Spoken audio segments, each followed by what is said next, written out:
কৃষকের আত্মহত্যা ইতিমধ্যেই শুরু হয়ে গেছে সারা বিভিন্ন জেলাগুলোতে। পেঁয়াজের দাম মাত্র 3 টাকা। জি, আপনি ঠিকই শুনেছেন।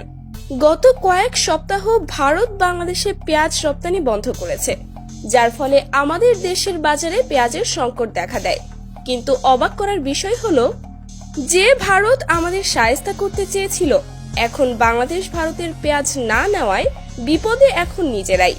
কখনো শোনা যাচ্ছে তাদের পেঁয়াজ পচে যাচ্ছে, আবার কখনো শোনা যাচ্ছে পেঁয়াজের কেজি মাত্র 3 টাকায় নেমে এসেছে। কিন্তু একটা কৃষক আগামী দিনে আত্মহত্যার পথ বেছে নেবে, তাছাড়া কোনো রাস্তা নেই। লক্ষ লক্ষ কোটি কোটি টাকা ঋণ নিয়ে চাষ করেছে, সে পেঁয়াজ তুলতে গেলে যে মূল্যটা একটা কিষানের, সেই মূল্যটা বাজার দরে বিক্রি হচ্ছে না। ভারত ভেবেছিল পেঁয়াজের রপ্তানি বন্ধ করে বাংলাদেশকে কোণঠাসা করে ফেলবে, কিন্তু তাদের সেই পরিকল্পনা কাজে আসেনি। আমাদের কৃষকরা তাদের দুর্দান্ত দক্ষতা দিয়ে দ্রুত উৎপাদন বাড়িয়েছে।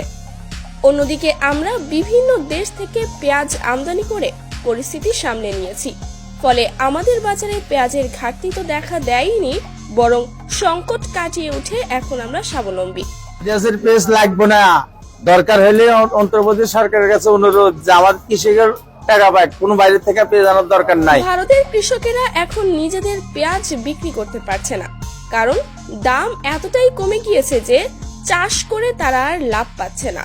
তারা বলছে, এভাবে চলতে থাকলে পেঁয়াজ চাষ করাই ছেড়ে দেব। একদিকে আমাদের কৃষকরা সফল, আর অন্যদিকে তাদের কৃষকরা দিশেহারা। বাংলাদেশি দাদা না আসলে না, কলকাতা সব ভুকা মরে যাবে একদম। জিনিস আমি সচ্চা বলছি দাদা, সকাল বেলা আসলাম, একটা ভাড়া পাওয়া যাচ্ছে না। ভারতের এই পরিস্থিতি আমাদের শেখায়, অন্যের উপর নির্ভর না করে নিজেদের উৎপাদন বাড়ানো কতটা গুরুত্বপূর্ণ। আত্মনির্ভরশীল হয়ে আমরা শুধু নিজেদের সমস্যার সমাধান করিনি, বরং অন্যদের ওপর আমাদের নির্ভরশীলতা কমিয়ে দিয়েছি। এখন প্রশ্ন হলো, ভারত কি এই অভিজ্ঞতা থেকে শিক্ষা নেবে? ভবিষ্যতে তারা কি আর কখনো এমন সিদ্ধান্ত নেবে?